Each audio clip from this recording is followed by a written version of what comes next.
Vous pensez, vous l'avez répété dans de nombreuses conférences, qu'il est possible de diviser par 3 la consommation des véhicules à essence. Si on discute avec les constructeurs, on se dit, si c'était possible, ils l'auraient déjà fait.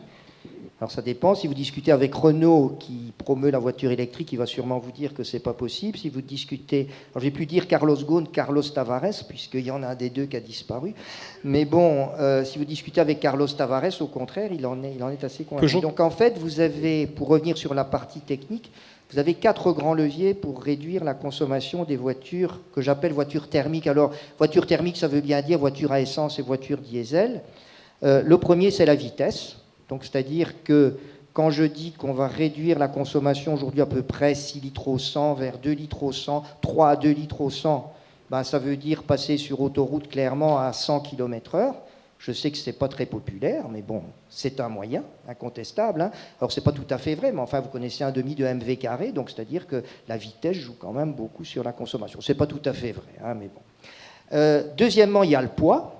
Les voitures ont pris beaucoup d'embonpoint depuis une quinzaine d'années parce qu'on a rajouté des équipements de confort et des équipements de sécurité, le pot catalytique, le régulateur de vitesse, l'airbag, etc.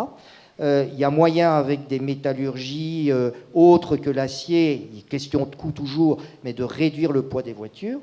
Troisième levier, très important, les frottements. Alors, comme je l'ai dit sur TTC, les SUV, c'est tout ce qu'il ne faut pas faire, bien évidemment, puisque ce sont des voitures qui sont hautes et qui ont une forte résistance au frottement.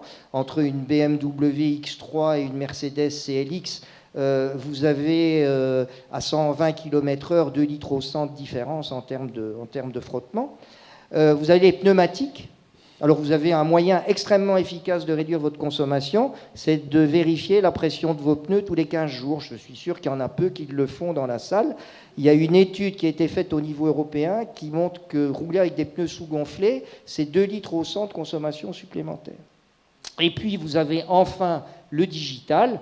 Alors ça peut être la voiture autonome, mais ça peut être aussi la boîte de vitesse intelligente qui incontestablement va vous faire travailler à la fois à bas régime et à haut régime dans une gamme de fonctionnement de moteur qui va limiter ou qui vont optimiser la consommation. Avec ces 4 leviers assez bien mis en œuvre, on peut arriver assez facilement à du 3 litres au 100, sachant que le pied sur l'accélérateur et la main sur le changement de vitesse, on ne peut pas faire pire au niveau consommation.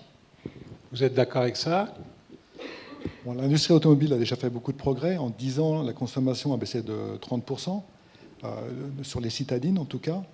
Mais passer la barre des 4 litres au 100 va être très très dur.